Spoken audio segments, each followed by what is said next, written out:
Hello and welcome to the podcast. I'm Kim. This is Kim's Wellness Space, and I am so pleased that you're here listening. Now, this week, as you know, I love a guest and I have a guest and I'm excited. So without further ado, I am going to bring Lisa into the studio. So if you're watching on YouTube, you can see her. Hi, Lisa. Hello. Okay, so I first came across Lisa on Instagram, and her Instagram handle is called Walking This Way. So you may already have crossed paths with her. I was having a quick look this morning because I was trying to remember what it was that really grabbed your account and made me look and follow you, because obviously there's lots of people on there, isn't there? And the things that stood out for me were, one, you're always smiling. Two, you're honest, almost the point of brutally honest, which I really admire, and you take action. Like it's not just words, you're actually doing stuff. So I want to start off by congratulating you for that, because that is amazing, absolutely amazing. Thank you. It's a way of life though, isn't it? I think onto that taking action point, it's a habit forming thing. Once you start, if your habit is to take action, then you will try and often fail, which is also fine, we know. But we will try and take action. So, but thank you. That's a really kind thing to say about it. And I probably am always smiling. I can't help it. That's a good thing. It's never a bad thing. So tell everybody a little bit about yourself. Okay, so I'm Lisa. I started my Instagram's a funny place, isn't it? But it is. I fell upon it, and probably at the time I was a bit sneery about, I'm not going to post pictures of myself, let alone I'm 47 years old. You know, I'm certainly not I wasn't the selfie generation. As you can tell, I've got no problems with doing it now. But I started it about 7 or 8 years ago when I had a bit of a change in my life. I went on a wellness retreat. I'm going all the way back to the beginning of the journey, actually. But I went on a wellness retreat in Thailand out of the blue with a coach, with a mentor, just like yourself. And he said to me, well, I don't suppose you can come to Thailand in a couple of weeks like this. And I'd got 3 young kids at the time. And I think if he'd said to me, do you want to come to Thailand? I'd have probably said no, because I was too scared. But because he said, I don't suppose you can, that part of me went, well, you know, there's 100 reasons not to, but I probably can. So I went to Thailand. That was the beginning of the change. And not long afterwards, when I came home, we'll probably talk about this in a bit, but I started, that's where I discovered exercise, the power and the joy of exercise. And not long after, my friend said to me, do you want to do this walk? Do you want to do this lovely walk? And it was 100 kilometers on the South Downs. Lovely. And I was like, yeah, in one go, you don't stop. And I was like, I don't think I could do that, but just give me until tomorrow and then I'll say yes. And that's why Walking This Way was born, because I started sort of filming or showing our journey to doing the 100K, all of the practice walks and things like that, which really are just great weekends away with girlfriends, I might add. Decide to, people don't realize that, but it's like, you know, if you said, I've never been to New York shopping, but people tend to do that. You know, if you sort of said, I'm going on a spa weekend, or I'm doing or I'm going shopping, or there can be an element of guilt in all of that. But actually, when you say, we've got a practice walk weekend this weekend, it's just weekends away with girls, but you're just doing something different. So hence that was Walking This Way. I've kind of gone A over T a bit, but so I'm 47 now.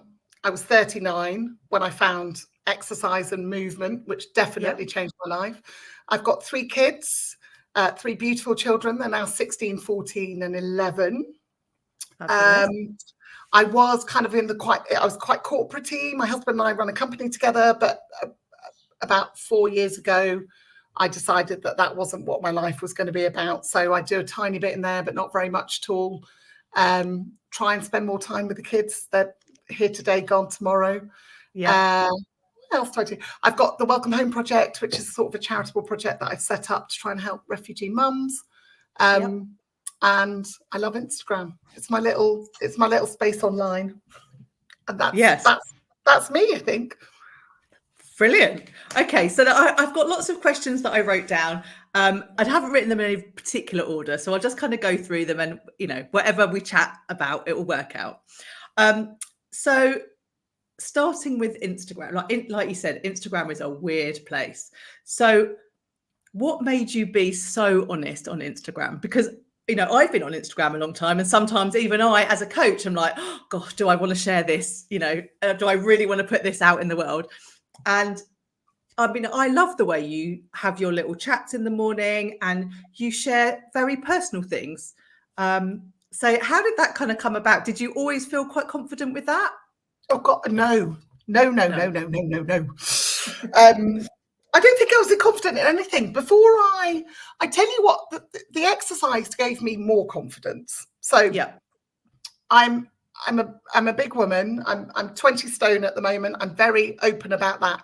And I think that's probably where it started, actually, because so 39, I did my first triathlon about 3 days after my 40th birthday. There we go. Okay. That's when I started. And that was like my first challenge when I came back from Thailand. And before then, I was probably scared of everything. A lot of shame, a lot of fear. I wanted to lose weight. I had tried every diet. I'd been, Weight Watchers Lighter Life, where you starve yourself on 500 calories a day. And it'd been so successful. I looked beautiful. No, I am beautiful. I look beautiful now. But I had gone to what, at society's version of beautiful. So I'd done all of those things, every single one, you name it, and I'll tell you what the points, sins, etc. Yeah. And it just locks you in this, like, it's the yo-yo dieting cycle. It's the shame. I had kids. I drank too much alcohol. You wouldn't call me an alcoholic. It'd be on a Friday evening and I'd have another mum around at 6 p.m. for kiddies tea. That meant 4 bottles of wine. All of those things. So I was just living in that sort of world without anything. Yes. And Instagram sort of gave me confidence. It was a sort of like I started going on there and I was a little bit shy. And then bit by bit, I grew my confidence. And partly, like anything, it's practice. Yeah. You put something out there that's honest and you think, oh my God, everyone's going to hate me. Or I'm a terrible person, or like those ideas. So I put little things. So number one, people's weight. Nobody has to tell anyone their weight. It's irrelevant of their value or whatever. But people will never share their weight. And I think, well, as I slowly did it, so I put it out there and I think, oh my God, what will people think of me? Like 20 stone, I still think that. I'm like, oh my God, that's really quite heavy. But the more I did it, the more other people said, oh my God, thank you. Or people would say, oh God, you don't look 20 stone. You don't look like that. And then I'd feel better, like wrongly or rightly, but I would feel better. And then people would say, oh my God, I'd never tell anyone my weight, but thank you.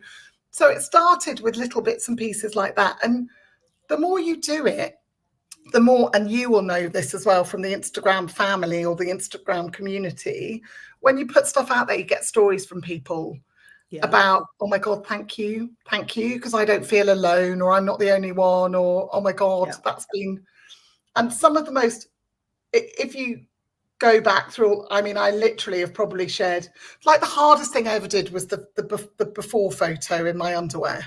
And I put one static posed underwear picture as a size 20 woman. I put it on there and literally I turned it off, felt like I was going to throw up and then didn't want to look at the phone. And now you can see I'll dance in my underwear. I mean, because you suddenly realize, and people are like, oh my God, you're like, that's fabulous. So practice has made me share like that. Service to others, it helps people, so then you do more of it. And then primarily, we're all selfish creatures a little bit. Service to me, it's been part of my journey. It's made me who I am. It's given me confidence. And it's helped me grow as a person. The most brutally honest, and it was with his permission, that I was definitely going to divorce my husband about 3 years ago. We were in that place in our relationship, and it was so antagonistic. And because Instagram is my place, I said, James, can I I'm going to put a post on and I'll let you read it and you can say no if you want. And he said yes. And I was like, help, this is terrible. You know, it's hard and it's sticky and it's this, that, and the other. And I think it's one of my most, like the most people reached out to me. The most people I knew, all in DMs. I don't care if, you know, if there's a connection, all in DMs, like me too, me too, me too. And then you think, oh, and I love my husband now. I'm very glad I didn't divorce him. But, you know, I could have for about a year. Yeah. It could have gone either way. And I think Instagram again helped. I went for coffee with someone and they had a conversation with me, a male actually. I met my swim teacher and he was like, just don't do it. Just don't do it, Lisa, unless it's really terrible. And I was like, oh, really? You know, and he's like, and so in a way, Instagram even saved my marriage. So it's a give and take thing.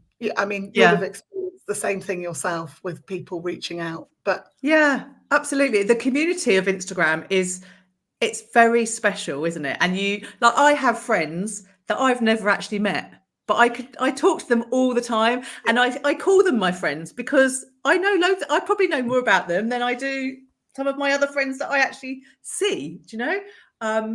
But I think you're right. I think when you share things, you're making it more normal, and two, there's so many people out there that feel exactly the same way, that they listen to what you're saying and you're like, oh my God, yeah, I'm not on my own. And that is so important, isn't it?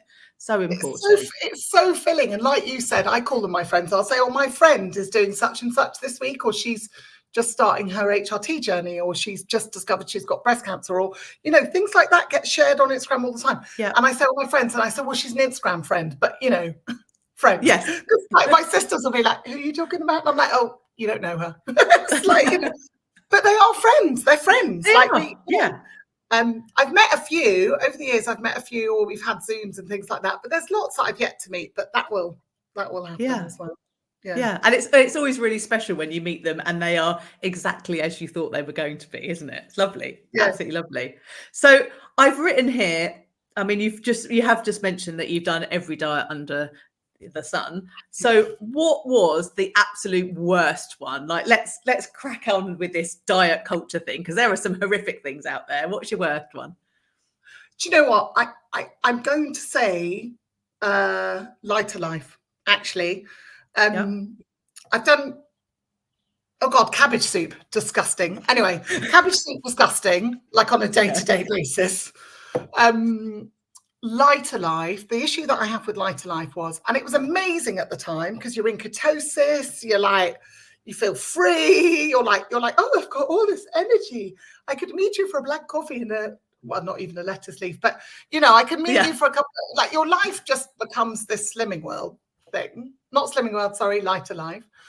And it was the 500 calorie sachets, or is it 500 calories in a day? You have these milkshakes. Right. Never in my life again will I drink one of those milkshakes. And it was supported groups, and I've had amazing things. I've got a very, very good friend out of Lighter Life, and in fact, that was when it was before Harry was born, and he's 14. And the other day I was calling her, and I asked Siri to call her, and I used her first name and her surname, and it said, I don't know who this person is, and I said, oh, call from Lighter Life, because that's still her name on my phone. So it brought me good things. But the actual diet itself, it's to put you in ketosis, you stay there. Yeah. What I've never really forgiven it for was, I did that after the birth of my daughter. 3 months, very successful, lost 3 or 4, very successful, lost 3 or 4 stone. Yeah. And then I got pregnant. And part of it was this weekly meeting with 10 people, and you'd all sit around and talk about your week, and then you'd buy your sachets for like £55 or something like that for the week, and you'd go off again. And my son, I was pregnant with my son, there's 19 months difference between them. So I'd probably got a 10-month-old baby desperately trying to lose that weight. Now that I think about that, that's crazy as well. Like she'd only just arrived, bless her. And I got pregnant, and I said, can I stay in the group? Like, she said, oh, you're pregnant, you can't have the sachets anymore, you can't do Lighter Life, you can't do, you could use them as supplements on your normal food. And I was like, well, actually, you know, I'd rather just stay in the group, or maybe I'll have 1 meal a day. But I knew I was pregnant, and I knew it wasn't great. And they said, sorry, no, you can't stay in the group. And I just thought, that's not okay. No. That's not okay. Because I'd found a little home there in whatever way. Yeah, and absolutely. So, you know, that was quite upsetting for me. And I went on to have Harry, who was oh my God, he was a 10 pound 10 baby. Wow. And I put on a lot of weight because I'd just come off the back of basically depriving my body of every nutrient known to man. Yeah. And then I was pregnant. And then I left that group and I just didn't know what to do with myself. Yeah. So I put on a lot of weight. I probably put on 4 or 5 stone for him. More, I'd thought. I probably put on all that weight plus. And at the time, you know, you enjoy that little bit when you enjoy being slim for 10 seconds. But when it's not sustainable, it's hideous, that roller coaster. Yeah, absolutely. And there's always more behind it, isn't there? The weight loss thing. I always find with my clients, they always say, I want to lose weight. And they do, but actually there's always loads of other stuff going on. It's not really about the weight. There's a lot of inner work, it's mindset, you know, the weight is just a byproduct almost of what's going on in the rest of your life, isn't it? 100%. And actually, I'm still on that journey of shedding my weight. I try to be very careful now about the words I use, but because they're the words we're telling ourselves, of course.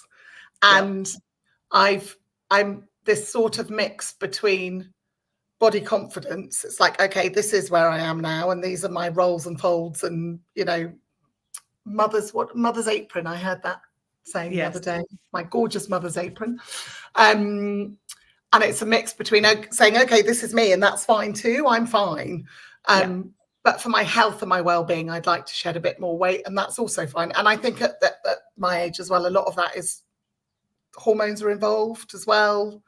Yeah. So but much more a mental game than a physical game. So anything that just promises cabbage soup diet or lighter life, or even, you know, Slimming World, you're encouraged to have low fat this, low fat that, artificial sugar this, as many diet drinks as you.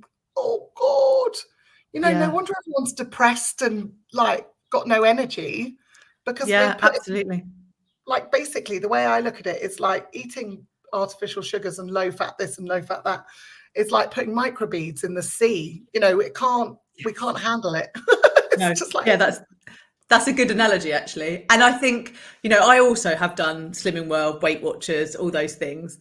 And while they're working, it's great, but they don't, maybe it's different now. I haven't been for a long time. I'm not in that world, but they never seem to give you an aftercare. Like once you've reached it, then what happens? And most people, not all, but most people tend to think, oh yeah, that's done great.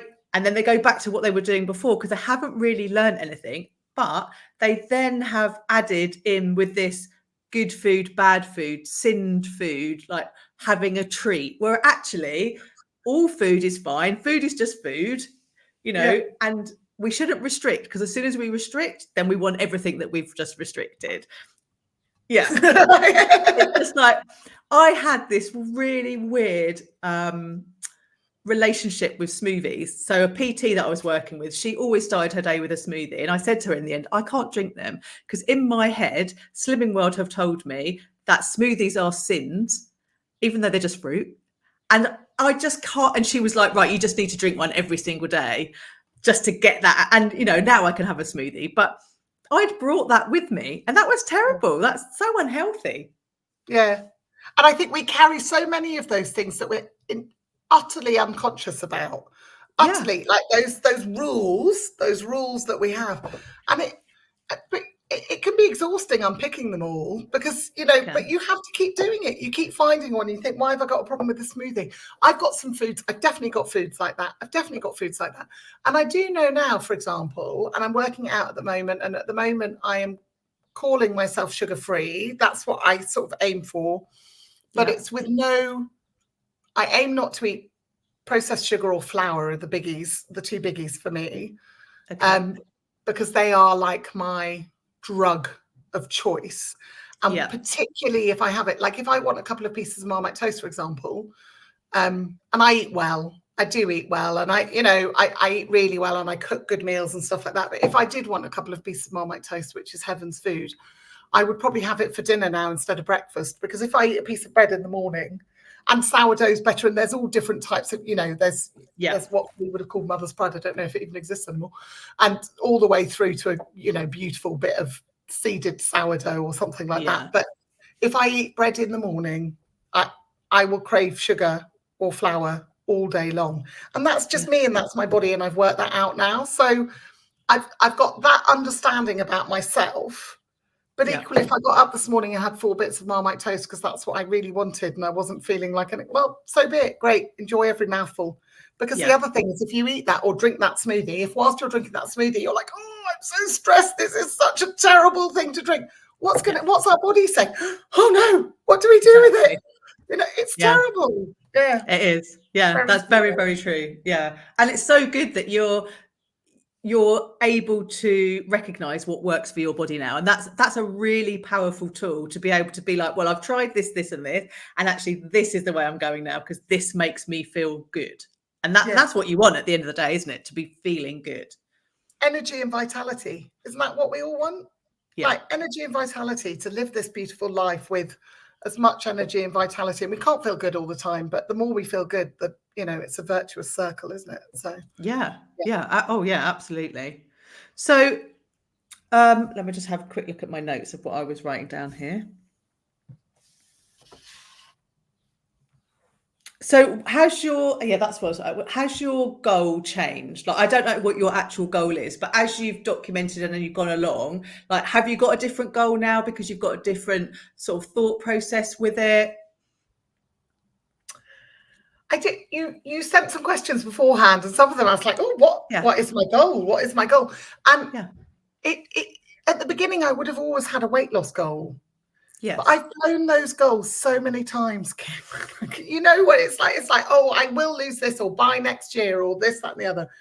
So I don't really.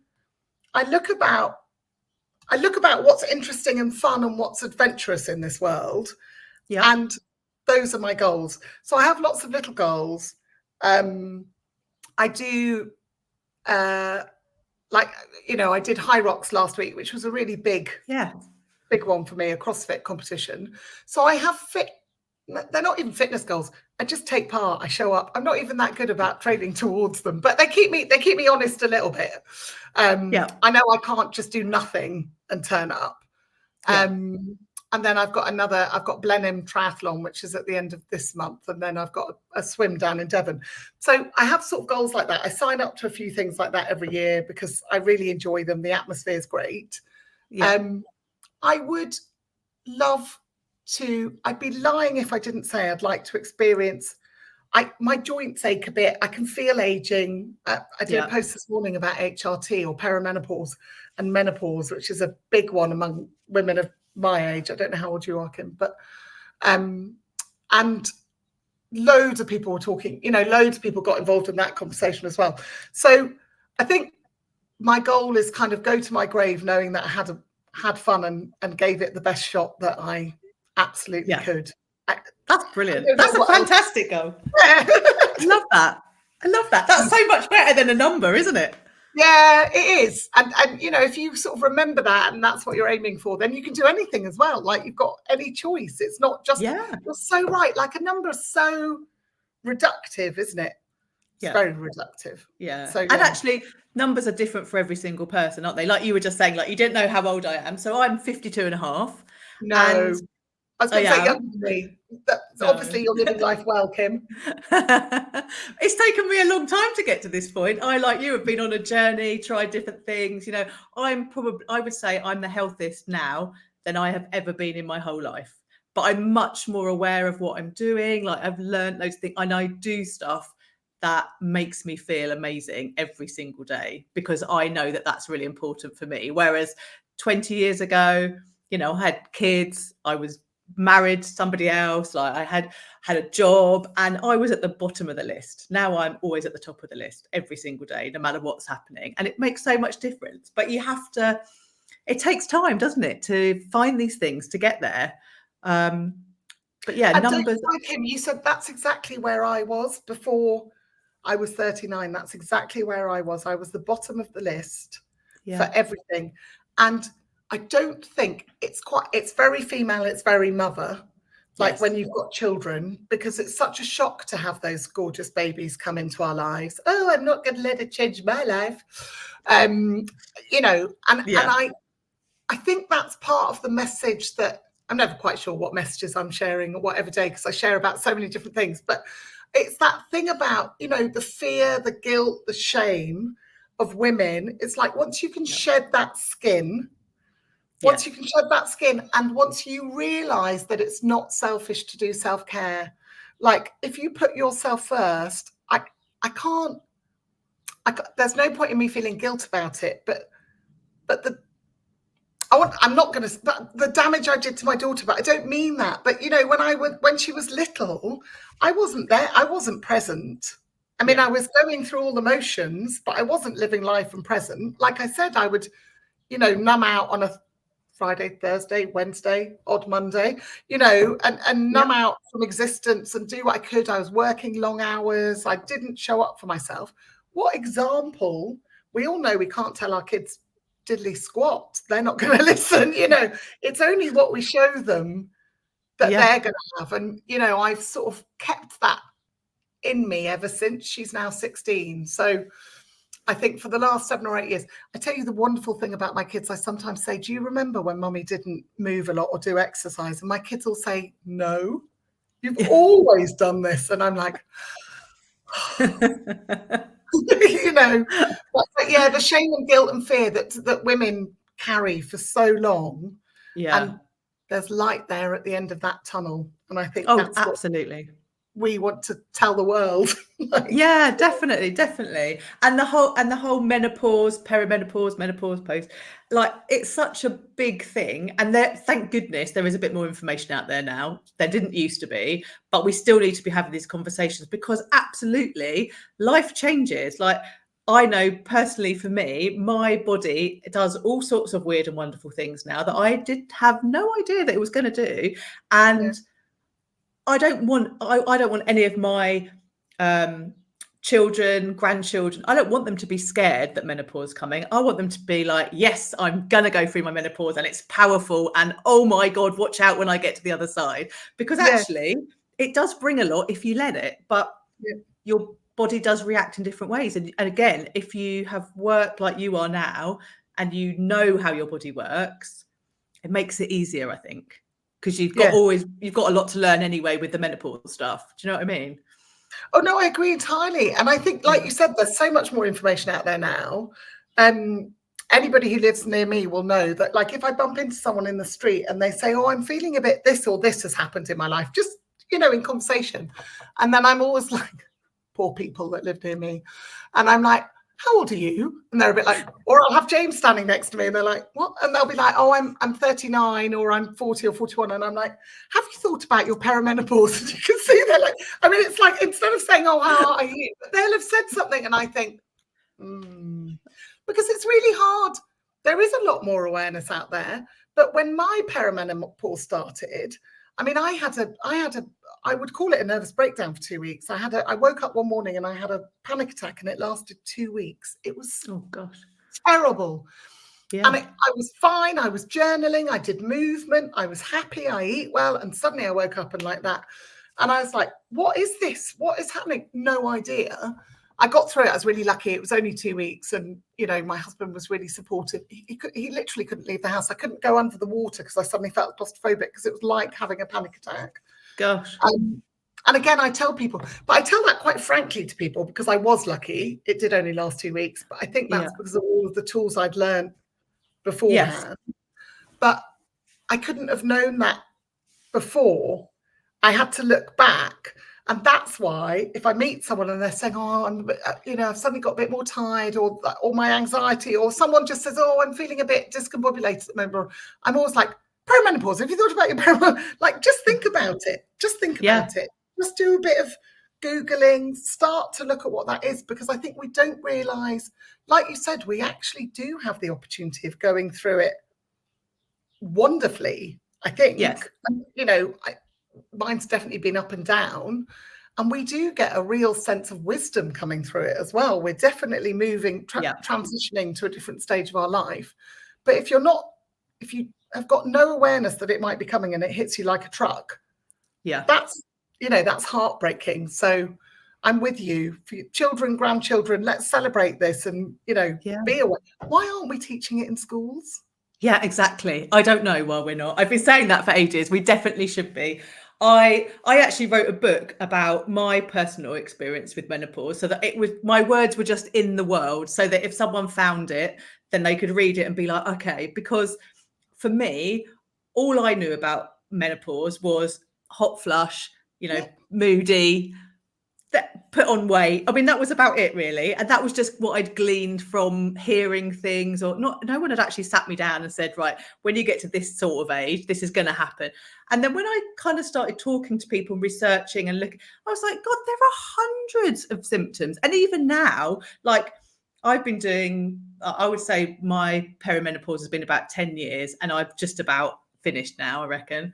I'm still learning things. Like last week, I learned that the fact that my ears get itchy, that's a symptom. I didn't know that. No. Random. But I actually had really bad brain fog. So I had teenage children. I was holding down a job. And my brain fog was so bad, I couldn't unlock my mobile phone in the morning. And my youngest son, every day, I was like, can you unlock my phone for me? And in the end, he was like, Mum, just make it do 1, 2, 3, 4, because you can't wake me up every day. And even then I was like, I'm really sorry, Cam, can you unlock my phone? I can't remember. No. I thought I had Alzheimer's. I was like, what is going on? And then I realized actually this is what I was living through. And until I had to find an answer so that it stopped. But it was frightening. Like I have done some weird things. Like one of the stories in my book that I shared was that we went shopping and I said to my husband, oh my God, hang on, I need to go back to the house. And he was like, oh, have you forgotten the list? And we laughed. And I was like, I haven't put any shoes on. I've got bare feet. I'm just going to go and get back my shoes. So, it sounds funny now. At the time when I was living it, I was like, oh my God, what is going wrong? Yeah. But it's frightening. It is frightening. And I thought you said about Alzheimer's, I thought I had dementia at one point. I was like, this is not like I can't. And I'm still in that a little bit. Like I make sure that I sort of supplement for it as well, and that I'm eating the best possible foods.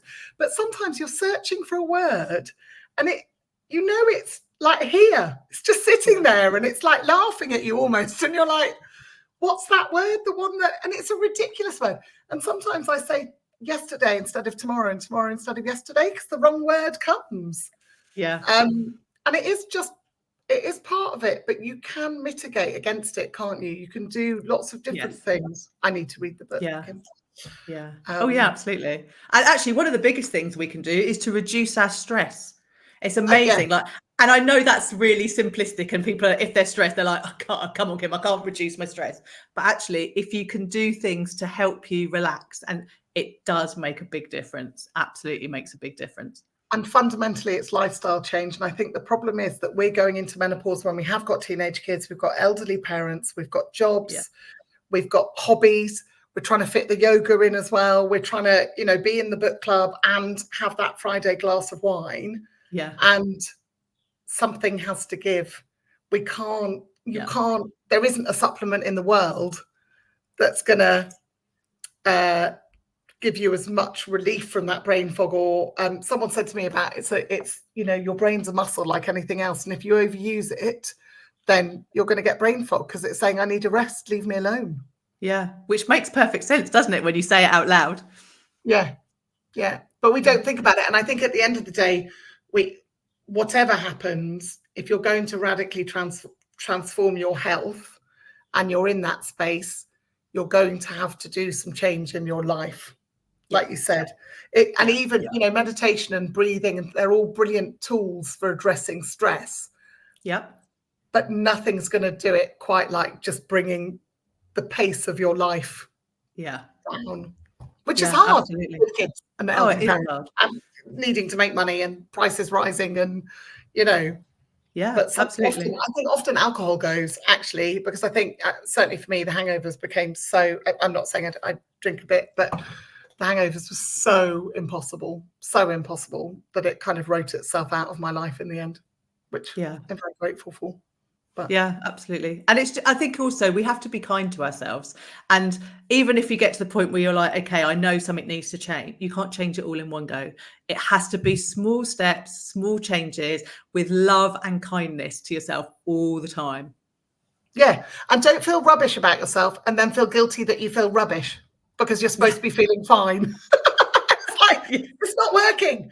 And that self-berating talk that happens in your head, like, oh my God, I'm so rubbish. Why do I feel rubbish? Oh, I feel rubbish. And all my friends don't feel rubbish. And everyone on Instagram's having an amazing life. And, you know, this is terrible. And this stuff. Nobody hears that in your head apart from you, you know, Yeah. and everybody else is too busy dealing with their own stuff. Exactly. Yeah. Listening to what's going on in your head apart from you. Don't feel guilty about feeling guilty or whatever. It's crazy. Just this is how I feel. I'm going to bed with a hot water bottle. I'll see you tomorrow. Or, Yeah. you know, I'm out of here and watching a Netflix film or whatever it takes, or we listen to a lot of Audible books. But, you know, don't layer on the guilt because it's useless. Like you said, we are where we are, one tiny little thing at a time. Yeah, absolutely. All at night.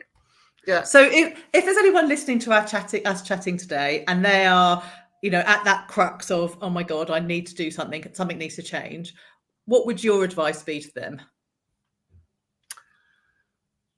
Two fundamental things would be mine. The first one is make the smallest change that you possibly can. The teeniest, tiniest, smallest thing.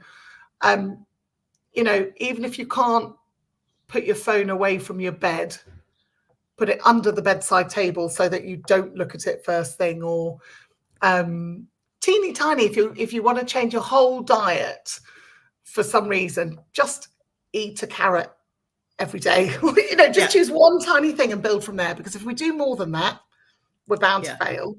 And failing's not failing. Failing's fine. Failing's fabulous. You know, just go again. And then the second thing, I think, for transformation of life, and it's been so long for me that I don't know a life without it. But my other thing would be move every day. Don't do something every single day. And I don't mind if that is one squat, one star jump, put your shoes on and walk around the garden, the house, the block, the park. You know, 1 star jump, 2 star jumps, 3 star jumps, 1 squat, 2 squats, 3 squats. Swim a length, get to the swim pool, swim a length. And if you choose to move every day, I think before I moved every day, there'd always be this, I can't bother to do it today. I'll do something tomorrow. Or if I said I'd move 3 times a week, which is quite common, it's like, I'll do 3 things a week. I'd sort of shunt it tomorrow. And suddenly I'd only have 2 days left. And I'd be like, oh, you know, I missed that. So by committing to doing something, however small, so do 3 swim sessions or a jog or do whatever it is, big or small. But by committing to do it every day, you get the habit, and you've never got that reason to say just tomorrow. And if you do 1 squat, in my humble opinion, most times you will end up with 10. I call them the bedtime backup squats. Like if I get to bed and I'm like, oh, I haven't done anything today. To keep I did once do a move every day. I think I managed it for 3 years and 10 months. That's amazing. Straight. I'm a little bit kinder to myself now, but there's no way that I wouldn't move in a day anyway. So I don't need to. But I used to do things like go to the back of an aeroplane. We travel around, different story, different day, but we travel around the world for a year. And if we were traveling on long flights, I would go to the back of the aeroplane and do 10 squats because the flight went over a day. And I was like, okay. And I just didn't care. You can tell I didn't care. But yeah. I love that. That's brilliant. That's a really good advice. It's really good advice. And also, if you're taking a really small step, then you can give yourself that win. And that's a bit addictive, isn't it? I mean, there's nothing wrong with failing. Failing just means that we learn faster, and it's part of this messy middle stuff that we have to do. But actually, if we can win every day, brilliant. It's great. That's it. Even when you said it, my whole physiology was like, we just won. Yeah. That's what you're celebrating, isn't it? And celebrate yourself every day. Celebrate. And even if you don't believe it, fake it till you make it. Like, there is no point in having those that negative ticker tape, is what I call it, going through your brain. No one's listening but you. And the brighter we shine, the brighter we shine. And actually that has an effect on everyone around us. We are helping everyone in doing that. So the daily definitely win. Definitely ripples out. So before we finish talking, I actually would like, I hadn't put it on our list of things we were going to discuss, but can we talk a little bit about your Welcome Home project? Because I don't actually know much about it, and that actually sounded really something worthwhile that you're doing. So let's just highlight that. Okay, so thank you. I appreciate that. About when I started making the changes in my life, we volunteered for a charity called Room for Refugees, and that they organise a host register within the UK. They're based in Glasgow, actually. This wonderful woman called Rabina, and I don't know how she does it, but you offer up a room in your house to help someone who's become homeless, who's a refugee in the UK. And our children were really young at the time, so we said no men, and that's what we felt comfortable with. And as a result of that, over about 7 years, we've had 7 different families living with us in our house. They're all now friends, and my children have grown up together, and my children have got the most eclectic, world cultural, religious friends, which is fabulous and so needed in this day and age. But then about last year, one of the mums that was living here literally found another mum sitting on suitcases in the street for 7. She'd been there for about 7 hours because she'd gone off shopping, she'd done something else, and the mum was still there. And she was supposed to be moving into this accommodation that the council had booked, and it was on a Saturday, and the landlord, I think it was a scam, to be honest. And she was just left there. And this mum who used to live with me, she called me and she said, Lisa, can you help? I've got a mum. And I was like, of course, I'll tell you what, I was at the hairdresser's. I was like, yeah, that's fine. Just go to my house. James is in. I'll send him a text. So this gorgeous family from Burma turned up, mum with her 2 girls. Poor woman, not only, like middle of nowhere, doesn't know anything. Then another mum's there and says, come in my car, I'm taking you somewhere. You can imagine. Anyway, fabulous family. That was on the Saturday, and on the Monday we did a loft conversion, and it's got rooms for Airbnb. And on the Monday we called the council and we said, well, I don't know if it helps you or not, but we've got an Airbnb room and she could stay in our Airbnb room. Everybody else that we hosted, there was no money exchanged ever.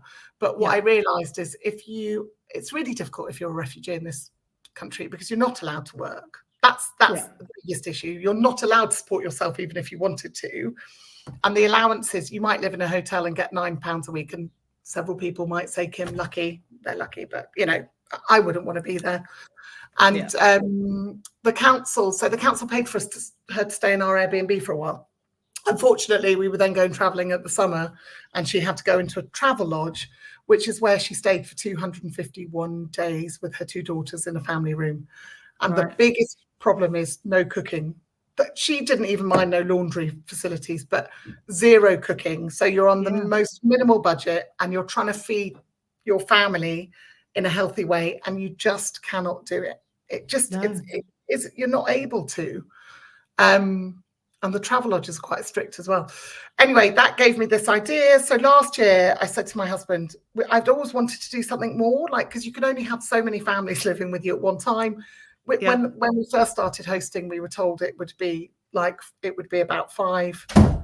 Sorry, it would be about 5 nights, and I think it was 6 months. Because there's just nowhere for anybody to go.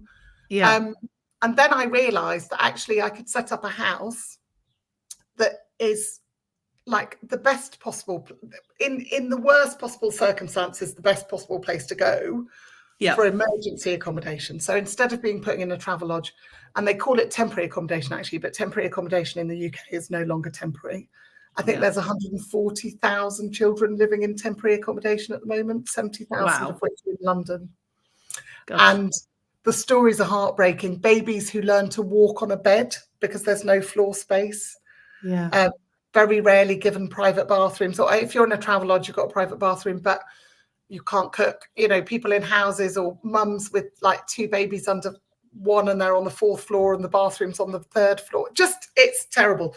So last year we put our life savings and we've bought a house. We've bought a house in Twickenham, and we've just made it be the best possible. It's like a B&B. It's the best possible place that anyone can stay for a short period of time. Yeah. Well, I say short. I hope for the mums that stay with us it's short, but we've made it as best as possible. It's now supported and run actually by the mum that found the other mum.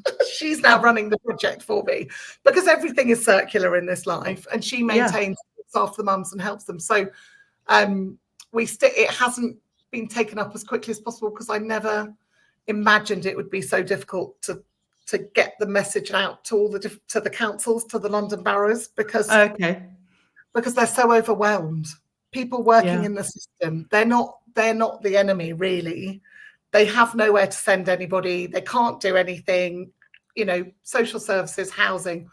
But we have got 1 mum in there now, and we've got 4 other rooms, but they're all set up. They've all got their own bathrooms. They've all got their own fridges, microwaves in the room. I had basically all of my families round for dinner. I said, right, all the times you were in bed and breakfast, what worked, what didn't work? And one mum was like, you need a fridge in the room. And I was like, you don't want a fridge in your room. She was like, I want a fridge in my room. And I was like, okay. And she explained it to me that when your resources are so low, you want to be in control of what you do have. And I was like, okay. So there's a fridge and a freezer in the kitchen. But mostly what I'm most proud of is sitting, living, laundry, everything you'd expect to have. Cots, children under 2. The law's only just changed, but you didn't have to provide any sleeping beds or cots or baskets for children under 2. Wow. And as a result, there were over 34 deaths in temporary accommodation over the last 3 years of babies, overcrowded sleeping. Yeah. Is it SIDS? What's sleeping infant? Oh, yeah. That thing. So it's terrible. So it's got everything that it needs. We can source, I'm very lucky. We can source anything for a mum. We can point her in the right direction. So it's it's called Welcome Home because we want people to feel at home whilst they're with us and become part of that community. Yeah. They've got fabulous Ornada on hand 24/7.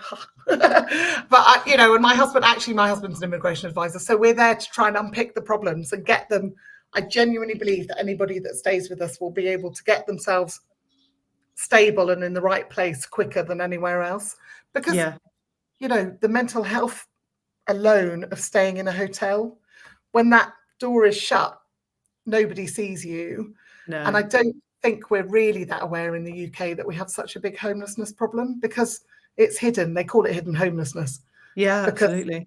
If people are in hotels, you don't see them. So that's the Welcome Home project. What we want to prove, what we are trying to prove, this is a pilot, and then we want to prove that we can encourage more private landlords to come into the system.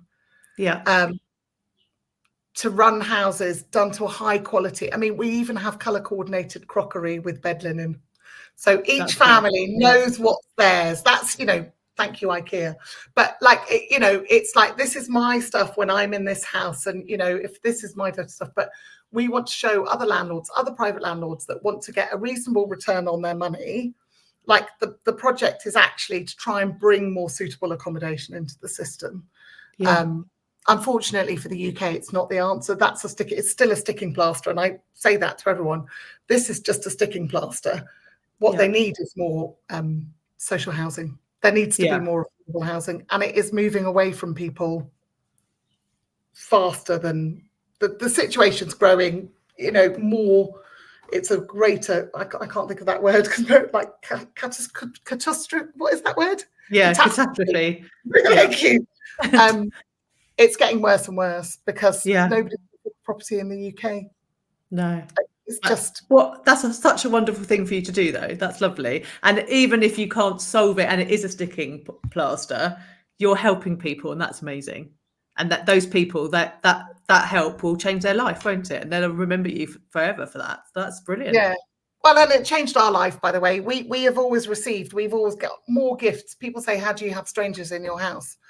And my husband and I came to terms with, if we came home one day and our house had been stripped from top to bottom, and removed, could we cope with it? And we just like looked at each other and we're like, yes, we would start again. And actually, the absolute opposite has been true. The absolute opposite has been true. The most fabulous set of women. And that's why I wanted to, and like you said, none of us can change the world No. on our own, but we can all change the world for one person. Yeah, absolutely. I think if we can, do you know what, Kim? I don't watch the news. If you ask me about politics, I don't either. No. No. I could, if you asked me a question about that, I'd be like, because I can't take in all that stuff I can't change. No. Because my mental health would be on the floor. Like literally, you're probably the same. I think we've got that same inner world going on. Yeah, absolutely. But it's important, exactly what you said. It's really important that you can take that small step, help that one person that's there. And, as you just said, that lady that you helped, that mum, then she helped that other mum. Now she's helping you in your house, so she'll help. So it's already rippling out. And that's all you want, isn't it? The more ripples we can get going, that's the good thing. Yeah. So thank you for asking about it. I forget about it sometimes because sometimes I'm like, what do I do? And then I'm like, oh, the welcome home. I appreciate it. Oh, you're so welcome. Oh, thank you so much for talking to me today. I've really, really enjoyed it. It's been great. I knew it would be. Oh, thank you, Kim. It's lovely. You've got very good energy about you. I feel like you're just next door, although I know you're not. Oh, that's lovely. Thank you. All right. Okay, thank you so much for listening to the podcast today. I hope you enjoyed that as much as I did. There's lots of information there, and I will make sure that I put everything in the show notes. And I will also put in the show notes about the Welcome Home project. If you want to know more about that, go find Lisa, have a chat. It's well worth. It's brilliant. So thank you very much, and I will speak to you all very soon.